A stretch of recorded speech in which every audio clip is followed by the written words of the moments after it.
Eject.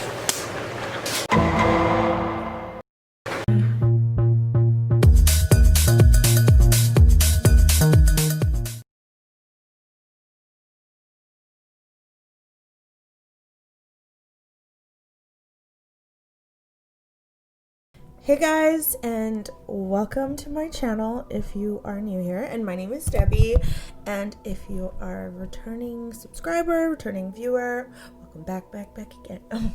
So today we're gonna be talking about something a little bit different.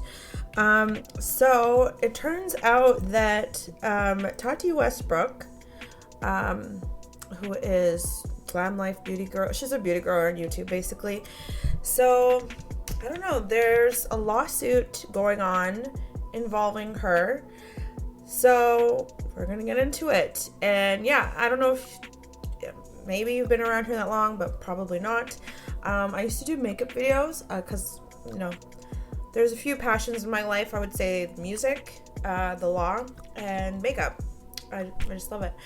But, you know, I think it was around the time of like Dramageddon. Maybe it was the second I don't know, which is such a cringe word. But anyway, after those things happened, I was like kind of completely turned off from the beauty community. I'm not saying everyone is bad. That's not the case at all. But it was just kind of put a bad taste in my mouth. Also, it just wasn't working out for me. Like it's just oversaturated. And then, I don't know, I'm such a big watcher, I guess, of the Johnny Depp and Amber Heard cases. And then I thought, well, I'm a paralegal, why don't I just talk about it? And that's just kind of how it naturally happened. But yeah, so now we're talking about a case involving a beauty girl that I'm talking about. So we've really kind of come full circle here. Yeah, so I don't want to get into Dramageddon drama stuff.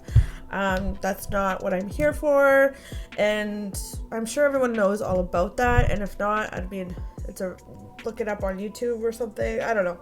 I'm just gonna assume that most people know about it, and if you don't, I'm sorry, but at the end of the day, I don't really think it's super relevant to this.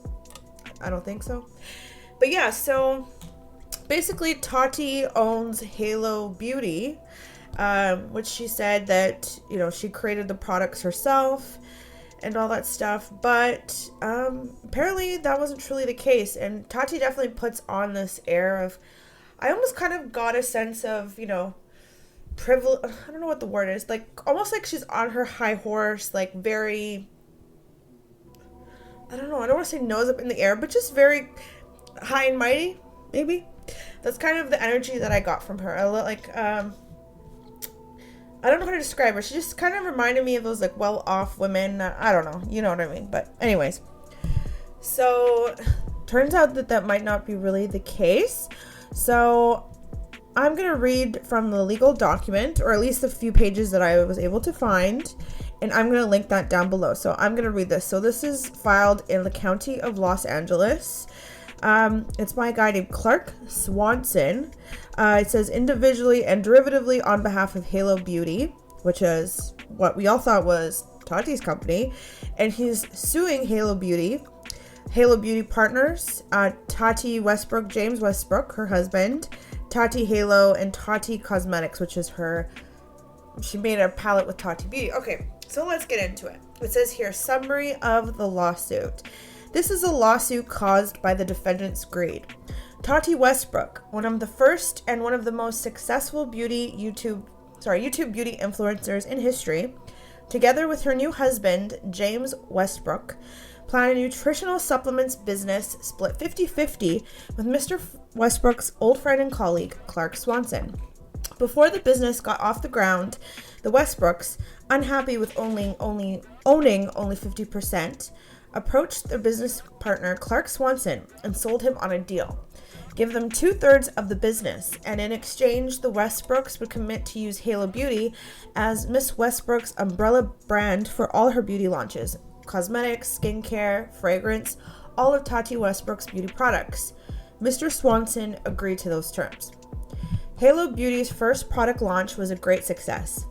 As a result, Miss Westbrook became virtually overnight a proven highly profitable product promoter.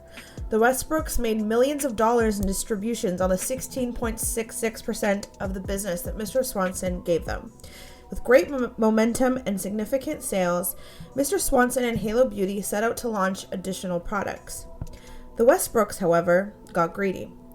Instead of honoring their agreement with Mr. Swanson and honoring their fiduciary duties to Halo Beauty, the Westbrooks cut a separate deal to launch a cosmetics product, a color palette, without Mr. Swanson and Halo Beauty.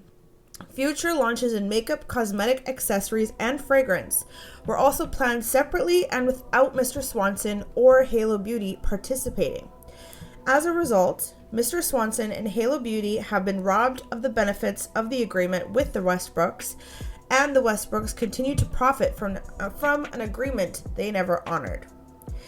It says here, on or about October 9th, 2020, defendant James Westbrook distributed hundreds of thousands of dollars to the members of Halo Beauty Partners LLC, including substantial sums for his own benefit. The distribution was wrongful because it was made without the authorization of all the member managers as required by the parties' agreements and practices. Plaintiff Swanson demanded that the money be returned to the company accounts, but the demand was refused. The company and its members were harmed by this wrongful taking of property for another's benefit. This conduct was willful and done on the eve of litigation in an attempt to devalue the company. This conduct should give rise to punitive damages. Miss Westbrook, a well-regarded YouTube influencer, also touted her clique of fellow influencers as potential sources of promotion. She told Mr. Swanson that her friends were among the most influential on YouTube and that they would cross-promote her products. She related that some of them, like Jeffree Star, Manu MUA, James Charles, and Laura Lee, were launching or preparing to launch their own cosmetics line. According to Mr. Westbrook, those YouTube influencers would look for Miss Westbrook to endorse their products, which she would. She in turn could expect them to give their endorsements to Miss Westbrook's products. Miss Westbrook related that she was sitting at her dining room table one night with Laura, Manny, James, and Jeffree when Jeffree disclosed that a nutraceuticals competitor, Sugar Bear Hair, was offering him $200,000 for him to do a promotional video. Miss Westbrook told Mr. Swanson she asked these influencers not to endorse Sugar Bear Hair because she was launching a competing hair, skin, and nails vitamin. She told Mr. Swanson all the influencers turned down the Sugar Bear Hair offer. After an extensive pitch by the Westbrooks, Mr. Swanson agreed. In exchange for Halo Beauty becoming Miss Westbrook's exclusive channel for all things beauty, Mr. Swanson agreed to give up his 50% stake and managing membership in the nutraceuticals business in exchange for a third of the ownership of the new all-inclusive brand. So this is kind of what I found. I was watching another girl, I think her name is Without a Crystal Ball, and she gave some insight on this as well. So what this guy is basically saying is that they had a contract and that she agreed to keep everything under the Halo Beauty. But then she was offered something with Seed Beauty to make her own line, and that's why she did it, her palette under Tati Beauty. I remember thinking, like, that's weird. Why didn't you just do it under Halo, right? So they're saying that this was kind of the reasoning behind that, because she said that they made her a crazy offer that she had to accept. So she would have stood to make a lot more money if she did it as Tati Beauty with C Beauty. Basically what they did was they cut this guy out. So to be honest, it really depends. Like, was this an agreement they had in writing? If this was a verbal agreement, it could be difficult to prove. But if this guy has this in writing and contract, like, there might be a case there. Not to say that if this is true, that is, like, not very ethical. And another thing that they mentioned is that he was liquidating assets. So he was taking money out of the company to devalue the company. And I know that Tati, it's common knowledge that she was selling her house in LA. And in her last video, that weird video she made against, talking about Shane and Jeffree, she mentioned that she couldn't discuss where she was and she was crying. It was a really weird video. So that was something interesting as well. So what this guy is saying is they just took money out of the account and then they just like ran away, because he's saying that they knew that there was litigation coming. So in anticipation of that, they took the money and ran. So basically it's like liquidating assets in anticipation of litigation. And that would make sense of why they sold their house, right? You're liquidating those assets. That way, now that he's going to try to sue them, they can be like, oh no, we don't own anything on paper, right? Because like, well, we don't have a house, like we sold everything, we went broke. That's what a lot of people do when they're being shady, or even in divorce cases. I've worked a lot in family law.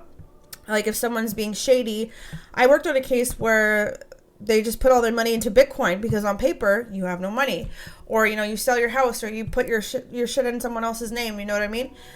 People do lots of crazy, shady things to avoid having to pay someone, because let's say even if this guy wins, or what he's saying is true, it's all alleged, right? We don't know, but if what this guy is saying is true, that almost does kind of make them look guilty, right? Because it's like you're getting rid of money, you're getting rid of those assets, so that even if he does say win, then they're like, oh, but we don't have anything, we can't pay you. And then in that case, like what can you really do? There's a saying in law, like you can't get water out of a stone, you know?